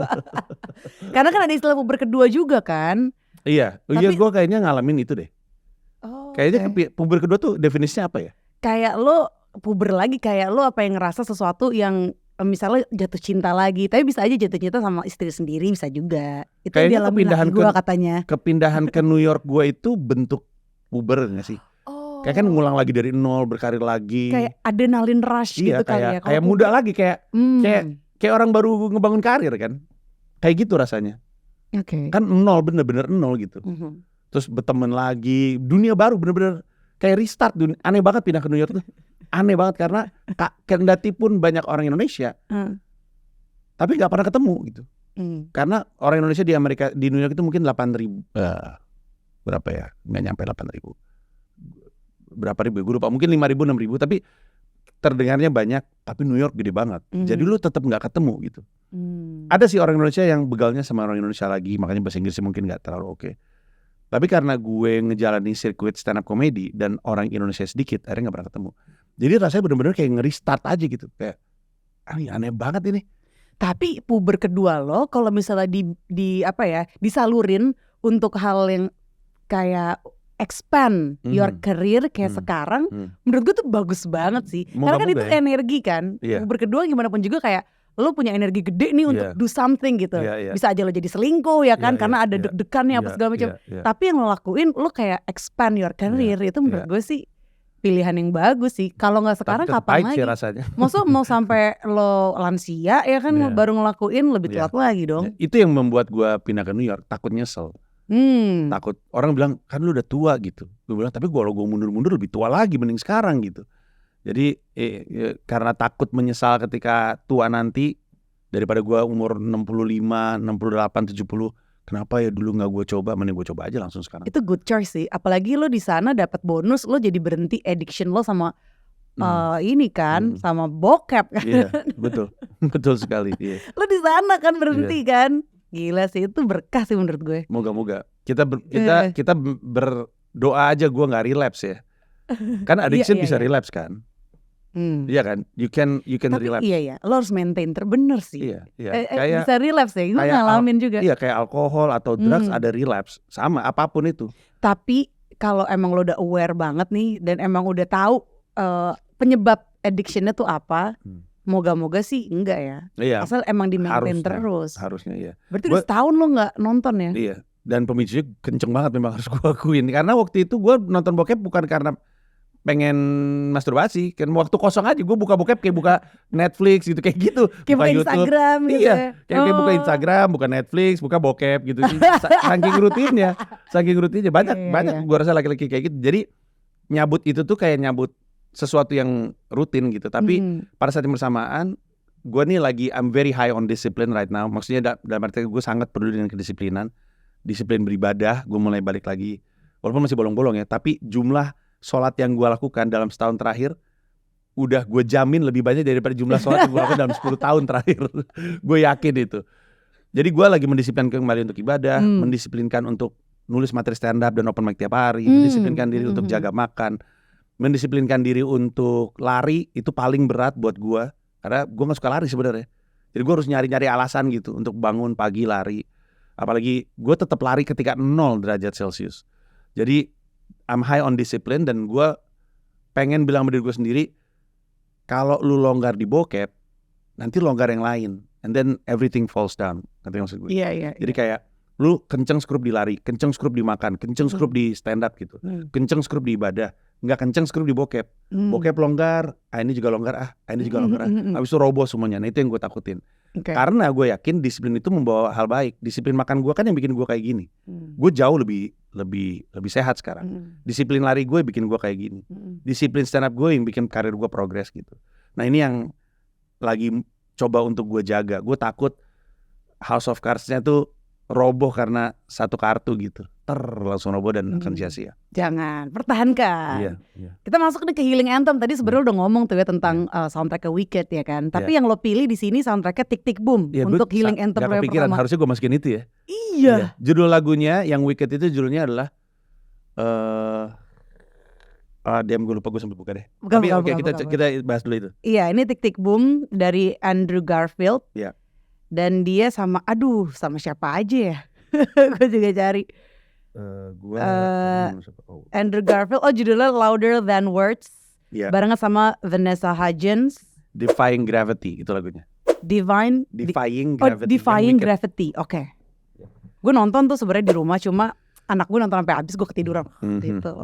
Ini Louder Than Words, Andrew Garfield. Tick Tick Boom nih film baru ya kan? Iya, film tahun lalu apa 2 tahun yang lalu, gue lupa. Tahun lalu kayaknya Tick Tick Boom tuh. Apa 2 tahun yang lalu? 2 tahun yang lalu. 2 tahun yang lalu. Lebih. Gue jadi bingung. Iya, gue juga lupa. Pandemi 2021 kalau gue nggak salah. Bener nggak? 2021. 2021 ya. 2021. Iya, 2021. Oke. Jadi intinya si Andrew Garfield jadi orang namanya Jonathan Larson. Ini based on true story. Jonathan Larson ini adalah penulis Broadway. Dia yang karya paling legendarisnya adalah Rent, yang lama banget ada di Broadway play-nya. Tapi film ini tentang kehidupan Jonathan Larson sebelum dia melahirkan karya namanya Rent itu. Dimana dia tuh pengen banget jadi penulis Broadway, tapi gak pernah berhasil gitu. Dia udah bikin susah-susah gitu ya sebuah karya, ternyata gak tembus-tembus. Terus ada satu momen dia nanya sama agentnya, gimana kemarin presentasi Broadway play gue, ini agak spoiler ya, tapi Broadway gue gimana, ada yang mau gak? Gak ada yang mau, kata agentnya. Terus gue mesti ngapain? Ya udah nulis lagi. Terus dia bingung, nulis lagi. Terus dia dikasih tahu, tugas lu sebagai penulis, all you do is just write every day. Jangan nulis berharap ini bakal jadi meledak gitu. Cintai aja prosesnya, cintai perjalanannya. Dan jangan ibarat mendaki tuh jangan dikit-dikit ngeliat aduh masih jauh lagi, nggak usah, just enjoy the view gitu, enjoy the process. Kalau emang lu suka mendaki, kanan kiri lu tuh menyenangkan. Nah itu tuh benar-benar memperkuat gue setiap kali gue di New York, karena gue bisa pulang jam 1:30 pagi karena ada show atau karena ada open mic atau apa gitu. Dan kadang-kadang gue mesti mengingatkan diri gue sendiri di saat gue lagi lelah, lagi di kereta subway, this is actually my dream come true. This is what dream comes true looks like. Gue berpikir, atau mungkin orang berpikir pindah ke New York itu glamor gitu. Enggak, ini lu nih udah dream come true loh. Nikmatin aja. What are you complaining about? Dan lagu itu menyemangati gue. Gue kadang-kadang suka menangkap basah diri gue sendiri tersenyum dengan lagu itu. Ketika lagi capek di tengah-tengah padatnya orang di New York gitu. Ketika lagi capek kereta, terus ada kadang kan kalau misalnya lo ngelewatin sesuatu yang gelap, terowongan, terus lo bisa ngaca kan? Betul ya. Terus tiba-tiba senyum saya. Iya gitu. Iya benar. Ini soalnya liriknya juga cocok banget kayak buat lo nih. Why should we blaze a trail when the well-worn path seems safe and so inviting? Betul. Lo kan kayak ngedobrak batas. Gue mau nangis sekarang. Iya benar. Aduh. Iya benar. Damn. Iya kan, why should we blaze a trail? Lo kayak ngedobrak batas nih gitu kan untuk kayak. Padahal kan ini enak gitu kan. Padahal di sini lo udah kaya raya kan Ji. Enggak kaya raya. Biasa-biasa aja dari hidup saya normal. Tapi cangkulnya dalam di sini lah, oke lah. Ya lumayan. Terus kenapa lo harus keluar gitu kan untuk ngebuka jalan yang baru gitu? Iya. Ya oke. Luar biasa ini. Berikutnya lagu pilihan lo High Res. Iya. Legends. Iya. Itu juga gue tuh pengen selalu mengingatkan diri gue sendiri bahwa, dan bahkan kita semua ya, kita tuh bisa jadi legend dalam lingkungan kita loh. Mungkin itu bisa memantik lo. Kayak mungkin yang nonton nih, gue nggak bisa jadi kayak Pandji Pragiwaksono, orang pertama orang Indonesia pertama di New York gitu. Tapi lo mungkin bisa jadi legend di keluarga lo, orang pertama yang kuliah gitu misalnya. Banyak lo keluarga yang anaknya nggak ada yang kelar kuliah gitu. Bisa jadi. Atau lo adalah legenda di keluarga lo karena lo orang pertama yang jadi PNS gitu misalnya. Yang kayak gitu-gitu kan, itu kan lo bisa jadi legenda di hidup lo sendiri gitu. Dan perjalanan setiap legend itu selalu dihiasi sama jatuh bangun. Gue tuh cuma pengen ngingetin gue lagi, sabar Ji, kuat-kuatin, you can be a fucking legend gitu kasarnya ya. Dan itu gue gak tahu pakai ini healing atau enggak, tapi itu memperkuat gue lah. Gue sering mengkonsumsi apapun yang menguatkan diri gue. Itu termasuk healing lah kayak gitu. Karena ketika lo lagi kayak ngerasa low lah, terus tiba-tiba lo denger lagu atau healing anthem lo dan lo ngerasa kayak terobati, ngerasa kayak kuat lagi, itu menurut gue proses sih. High Res is an American rapper kelahiran 93 dan lagu ini rilis tahun 2017. By the way, ini ada quote-nya Mark Twain yang pernah gue bahas waktu itu. Gue ngebahas topik monolog itu tentang passion ya. Yang mana kata the most important days in your life are the day you are born and the day you find out why. Wow. The day you find out why itu udah. Iya itu Mark Twain ya. Itu Mark Twain. Karena di TikTok dan di Instagram tuh bersirkulasi soal katanya kita itu hidup 2 kali. Satu waktu kita dilahirkan, satu ketika kita tahu kita harus jadi apa gitu. Itu berarti sebenarnya asli dari Mark Twain. Dari Mark Twain. Wow. Lu udah nemu tuh hari yang keduanya itu. The day you find out why I was born. I think I have. Yeah. Kayaknya gue dilahirkan untuk membuat orang merasa. Jadi bukan untuk membuat orang ketawa, untuk membuat orang merasa sesuatu. Karena gue senang lakuin itu. Kalau dilihat kan nggak semua karya gue lucu. Kayak merasa optimis itu kan juga perasaan. Yang kalau gue berhasil tanam itu di benak orang, gue tuh happy gitu. Dan gue bisa gitu. Gue bisa membuat orang merasa. Gue bisa membuat mereka merasa happy. Gue bisa membuat mereka merasa lucu, ketawa. Gue suka ngelakuin itu. Dan menurut gue itu super power gue, kemampuan untuk membuat orang merasa gitu, secara verbal ya, lewat verbal.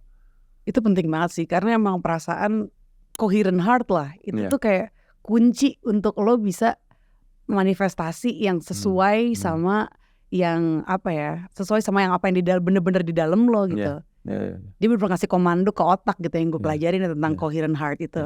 Oke, kita lanjut ke healing anthem ketiga. Dari Done Maula, ini lagu baru nih. Baru. Rilisnya 13 Juni kemarin 2024. Semua ini untuk apa? Betul, gue tuh kemarin abis wawancara dia justru. Lo yang wawancara dia? Iya, Done. Dia tuh power couple banget sama Yura ya, gila sih. Done mampir ke YouTube gue, cerita soal albumnya dia. Terus dia cerita beberapa lagunya. Salah satunya itu. Di antara semua lagu yang disebut tuh gue paling langsung pengen denger yang itu. Terus setelah wawancara itu gue jalan kaki untuk meeting sekitar 15 menit. Terus gue dengerin lagu itu. Wah, ini gue banget sih. Gue dengerin berulang-ulang. Bayangin sore jalan di Jakarta gitu sambil dengerin musik itu.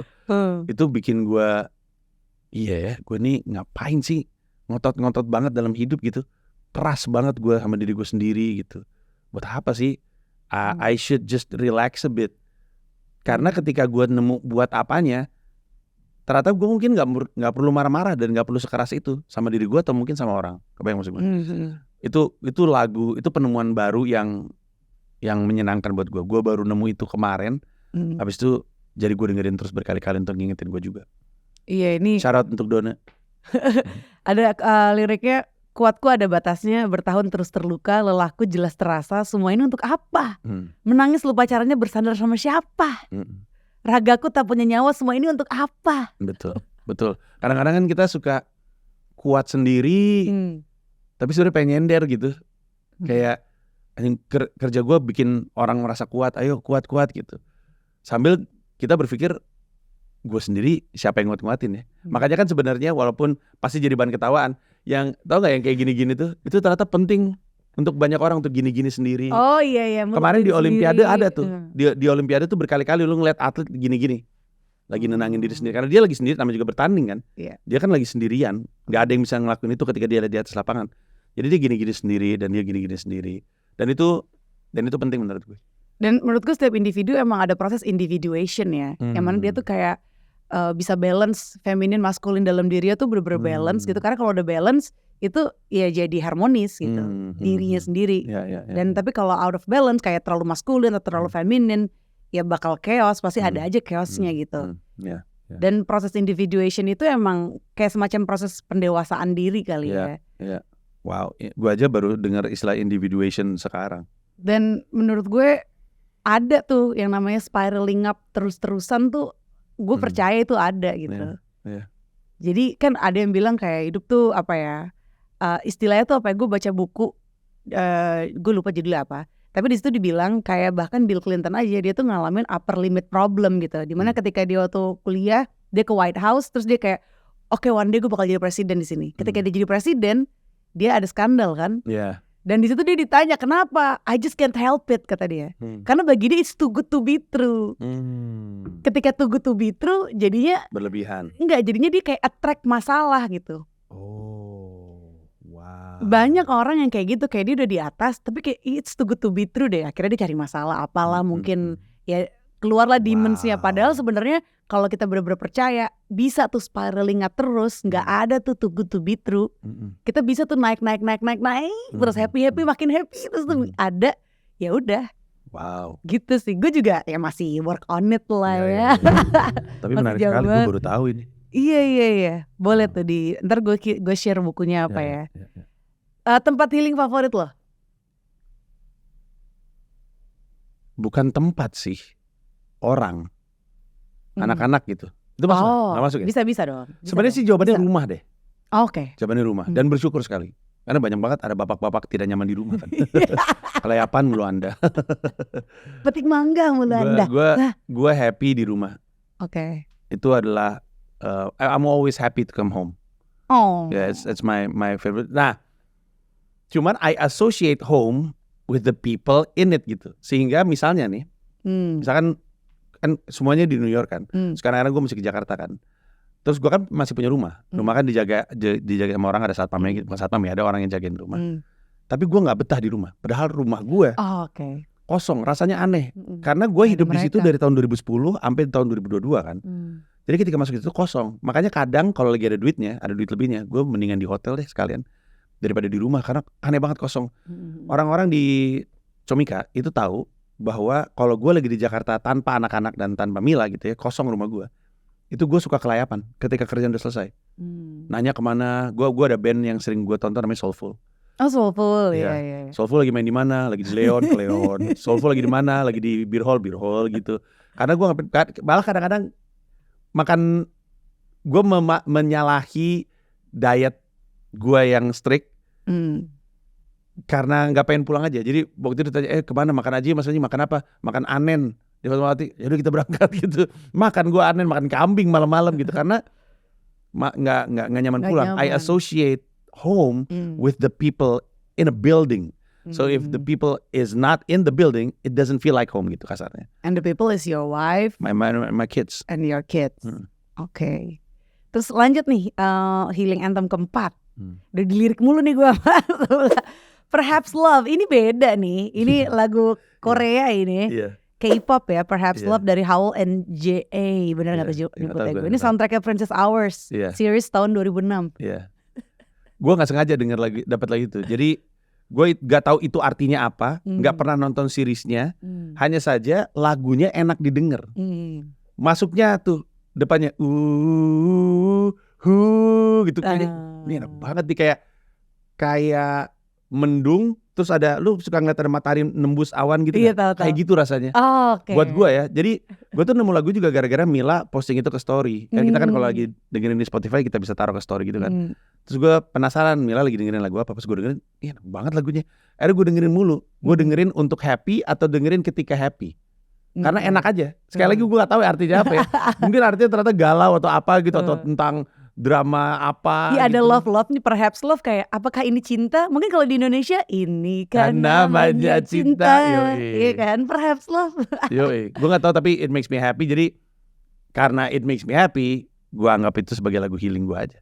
Oke. Ya, itu harusnya bisa diganti sama Wicked ya, yang lebih jelas gitu, lebih puguh kenapanya gitu. Ya ntar gue bikin 6 lah. Ya, Last but not least, Stop This Train by John Mayer. Ini tahun 2006 juga nih, dari album Continuum. Lagu ini tuh tentang hidup tuh kayaknya berasa cepet banget gitu. Dan bawaannya kita pengen, dan di dunia hiburan juga terasa seperti itu. Tiba-tiba gue udah nyampe sini, tiba-tiba gue udah karir begini, terus kadang-kadang tuh semuanya tuh serba cepat. Bawaannya tuh pengen berhenti aja. Bisa gak sih berhenti aja nih kereta gitu. Dan kita bisa memaknai berhenti ini kereta banyak ya. Berhenti hidup, berhenti berkarir, apa segala macam. Cuman di lagu itu ada John Mayer ngomong sama bapaknya, had a talk with my old man, said he helped me understand, you turn 68 you renegotiate, don't stop this train. Jadi makin tua lu justru bilang sama diri lu sendiri, jangan deh, I just wanna enjoy this. Memang keretanya berjalan dengan cepat, tapi makin lama John, makin lu tua, lu akan meminta supaya kereta ini gak berhenti, because it turns out you love life. When you're young and when you're growing up, you kinda hate life, but when you're old you appreciate life more. And then you feel like, kalau gue bisa gak meninggal sih, gue gak pengen meninggal karena gue happy gitu kasarnya.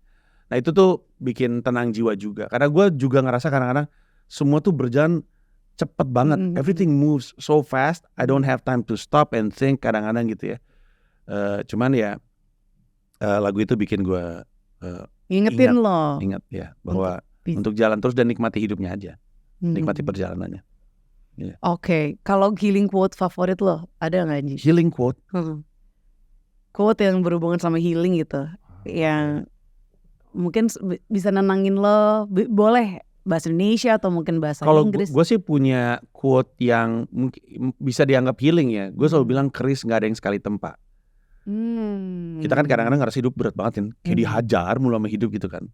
Terus gue tuh kadang-kadang mesti mengingatkan gue sama orang lain bahwa kalau lu ngelihat keris bagus banget gitu, itu kan dihajar berkali-kali, ditaruh di tungku sampai merah, dihajar berkali-kali gitu. Sama kayak orang kan, orang juga bisa diajar berkali-kali. Asal lu gak patah, mungkin lu akan jadi sesakti dan seindah keris juga. Makanya gue selalu bilang, kalau lu lagi ditempa hidupnya, keris juga gak ada yang sekali tempa kok. Tapi kita tahu kan, keris ditempa berkali-kali jadi kayak apa gitu. Wow. Jadi kutipannya, keris tidak ada yang sekali tempa. Selanjutnya nih yang mau lo sampein ke anak-anak muda yang nonton nih. Karena kan gue ngeliat lo nih kayak masih muda lah jiwa lo gitu. Dari umur beautiful. Gue 38 tahun ini. Gue 45. Tua, Indonesia 79. Tua ya. Tapi muda sih untuk negara ya. Amerika kan mereka 1776. Iya. Lebih tua lagi. Untuk anak muda yang nonton, do not self-diagnose. Jangan. Pertama, lu jadi kayak mengentengkan orang yang beneran punya masalah. Kayak gue waktu itu pernah tersinggung. Kenapa? Because I have depression. Dan gue kesel sama orang yang pakai depresi like it's a code gitu. Gue depresi, hari ini gue enggak gitu. Gue ngerasa kayak that's like an attack on me. I can't take off my depression. What are you talking about? Hari ini lu depresi, gue depresi banget nih. Enak bener lu depresi kayak baju. Gue berusaha untuk ngelepas. Kalau emang kayak baju udah gue bisa lepas dari kapan tahu gitu. Nah pada saat yang bersamaan beneran mencari tahu lu kenapa itu berdampak baik. Justru self diagnose itu bisa aja salah kan lu nggak sekolah di situ. Ternyata lu beneran punya gangguan mental yang spesifik gitu. Karena lu mencoba untuk mencari tahu, lu bisa jadi lebih baik. Gue tuh kemarin waktu diskusi soal kesehatan mental sama beberapa orang, gue tuh diingatin kalau kita ngomongin kesehatan mental tuh jangan cuma mikir soal sakit, mikir soal kuat mental. Benar. Semua orang pengen kuat mentalnya kan. Makanya lu mesti mencari tahu kondisi mental lu. Check up gitu. Orang kan general check up kan biasanya kan fisik kan. Tapi lu harus general check up mental juga gitu. Lu mesti cari tahu kondisi lu tuh lagi seperti apa. Tujuannya adalah bukan cuma untuk memperbaiki yang sakit-sakit, supaya kuat aja. Untuk mencapai semua kesuksesan, mentalnya kan mesti kuat. Kan kita ketika mengagumi orang yang sukses, itu kan yang kita kagumi, ini orang mentalnya kuat banget ya. Nah itu kan bisa lo capai dengan ke psikolog, dengan seek help gitu-gitu. Ya apalagi kan ada istilah survival mode ya. Jadi kan manusia hidup tuh kayak di three dimensional world ini. Yang kayak semuanya tuh serba penuh keterbatasan, survival mode, apalagi warisan dari nenek moyang kayak misalnya, wah ada harimau lewat atau gimana kita harus berlindung segala macam kayak penuh ketakutan. Itu kan juga emang harus melalui healing proses gitu sampai akhirnya kita bisa feel abundant, yang kayak semuanya tuh berlimpah gitu. Jadi kayak emang menurut gue itu PR semua orang sih. Kalau politician nih spesifik, yang menurut lo perlu banget healing, siapa Nji? Ibu Risma. Bener. Oh gitu? Iya. Gue pikir tuh lo ngomong Ibu Megawati. Enggak, Bu Risma beneran deh. Kenapa? Gue kenal Bu Risma. Gue sayang Bu Risma. Tapi setiap kali gue ngeliat Bu Risma teriak-teriak, marah-marah segala macamnya, gue pada detik itu tahu ini orang-orang sekitarnya dia nggak nolong Bu Risma. Beneran deh. This is from a very good place. Bu Risma kan suka gitu teriak-teriak, marah-marah segala macam. Iya. Gue setiap karena kali lo mungkin been there. Iya, gue kan? ngeliat itu, gue tahu itu apa yang terjadi. Gue ngeliat Pak BTP tiba-tiba meledak-meledak, marah-marah gitu. Gue tahu itu. I know what it feels to be that person. Sesama kaum outburst nih, kaum anger issue. Kaum outburst betul. Iya, makanya gue kalau ditanya ini serius nih. Kalau bercanda sih kita bisa nyebut banyak ya. Kalau serius sih Bu Risma. Oke. Ya moga-moga bisa disampaikan ya siapapun yang ketemu sama Bu Risma untuk Bu coba healing karena healing diri sendiri baru orang lain sekitarnya bisa ke bawah juga gitu. Oke, terakhir ongoing dan upcoming project lo apa aja nih? Gue punya stand up comedy tour. Namanya mens rea. Stand up comedy tour, mens rea itu istilah hukum, artinya niat jahat. Tapi itu gue pakai untuk bilang gue tuh cuma pengen ngelawak, nggak ada niat jahat lah dalam pertunjukan ini. Walaupun gue ngomongin politik memang. Itu jalannya April sampai Agustus 2025, masih tahun depan. Tapi kemarin udah buka penjualan tiket. Per video ini dibuat, yang masih sisa tuh cuman Makassar sama Palembang. Sisanya udah sold out. Berapa kota? Total 11. Yang di Jakarta, Indonesia Arena, di depan 10.000 penonton. Abis? Periode early bird-nya ya. Oh early bird. Ya, sekitar 4 ribuan tiket. Gue sih yang paling mahal lah. Anjay. Tapi gratis. Lucu bener, gue yang paling mahal tapi gratis. Jadi pengen gengsi tapi gak pengen keluar duitnya. Bagus sih sebenarnya. Itu bagus kan. Ya, nanti penjualan tiket dibuka lagi Januari. Informasinya di mensrea.id. MNSREA mensrea.id. Mensrea, itu yang paling ini ya. Ya, itu show gue yang paling gede. Ya. Kalau ongoing siapa tahu yang tahun ini ada lo. The Founders di Sentul Internasional. Jadi ada 5 founder komunitas stand up. Gue Radit, Ernest Prakasa, Isman Suryaman sama Rian Adriandi bikin show bareng di Sentul di depan 10.000 orang. Itu juga penjualan tiketnya lagi jalan, di informasinya di thefounder5.com. thefounder5.com. Itu gue stand up, main improvisasi komedi dan main sketsa. Seru sih. Itu ada sketsa juga. Yo, main sketsa. Latihan mulu dong lo nih sekarang. Asli. Ya udah sukses terus ya Panji. Terima kasih banyak lancar. Thank you banget. Really sama-sama. Appreciate your This is time. a very good talk by the way. Gue nggak pernah digali sampai seperti ini. Wow. Iya. Banyak yang nggak gue keluarin di tempat lain. Very good talk. Moga-moga usia program ini panjang. Amin. Moga-moga bisa undang lo lagi. Amin, Dengan kesehatan amin. mental yang jauh lebih baik. Amin. Mungkin bisa bareng Bu Risma juga ya kan. Siapa tahu bisa saling sharing. Boleh juga tuh. Ide lucu tuh. Karena bangunlah jiwanya dulu, baru Betul, badannya. Intinya betul. kan gitu kan. Menuju Indonesia Emas 2045. Iya. Supaya gak cemas. Amin, amin. Gak jadi cemas, jadinya emas gitu. Amin. Sehat terus, sukses terus. Thank you. Healingnya berjalan terus. Amin. Salam buat Mila, Ya. Dipo, dan juga Shira ya. Thank you. Oke, Makasih banyak. kalau gitu Panjinya pamit, Andari juga pamit. Thank you all for watching and see you again on the next episode of Anthem, Andari and the Theater of the Mind. Bye.